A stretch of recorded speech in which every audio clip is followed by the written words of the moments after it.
This video is to show electrical placement and sizing of the units for what there will be a 2-door base, that'll be a 2-drawer window bench, and then another 2-door base over here.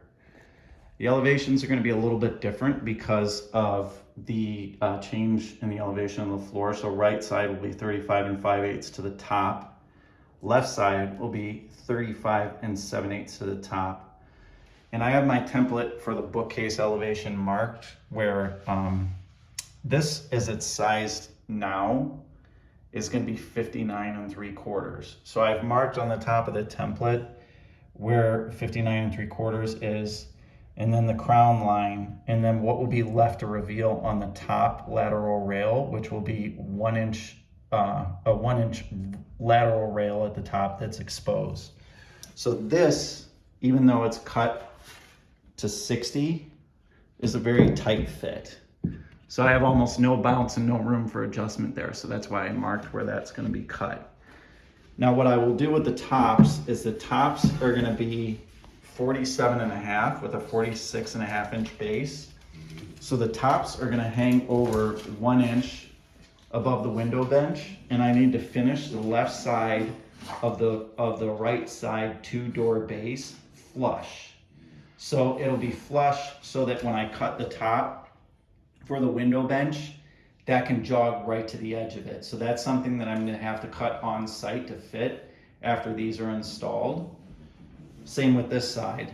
The right side of the left 2-door base will have to be built flush on the outside. So this top that is set in the middle has a different depth, and it'll be set back with a 1-inch overhang over the drawers, and then it'll fit perfectly in between those two-door bases on the side unit. What we have is an outlet that is behind a drawer, so that has to be rerouted and hopefully repurposed for power for sconces that are going to be mounted on the right side of the left bookcase. And then there's also going to be a sconce on the left side of the right bookcase. So I'm going to build an extra deep vertical rail on the sides so that I have a cavity to put in a fixture box in the unit itself.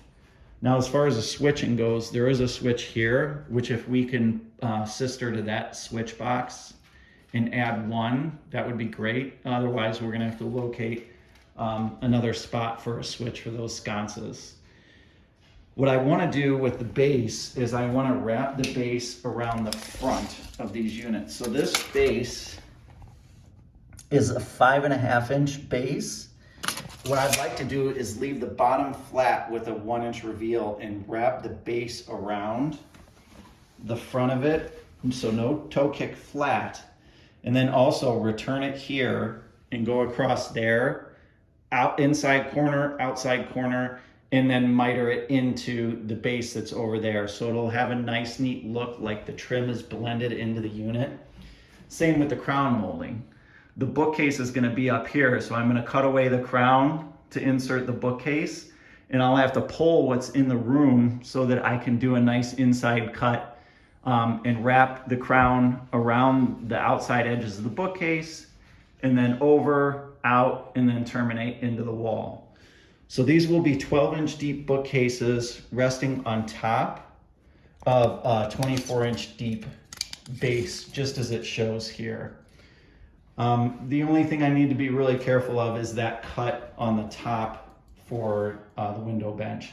And then also, this has to be left oversized. So if I need to adjust this cut to make up for, what's out on the wall, I want to do all that on site so I have a nice fit. Now on this side, this is just a run of 18-inch deep base units. This one's going to be a rollout bin, so it can be either for garbage or recycling. This one, I marked on my template the location of the wall plate and the elevation from the finished floor. On this one, since the file drawer is on the bottom and the printer tray is on the top, we'll probably have to move that outlet up a little bit. So that will be part of the electrical work, is to relocate that up. So it's a 20-inch rollout bin, 20-inch file drawer bottom, printer tray top, And then what we're going to do with the 3-drawer base that is to the right of the file drawer and printer tray base is we're going to match that bottom drawer, which is the file drawer. So that drawer front will be the exact same size as the one to the left of it. We're going to put a Rev-A-Shelf charging station on a top drawer that's smaller and shallow, just so it can house devices and charge when it's, when they're plugged in.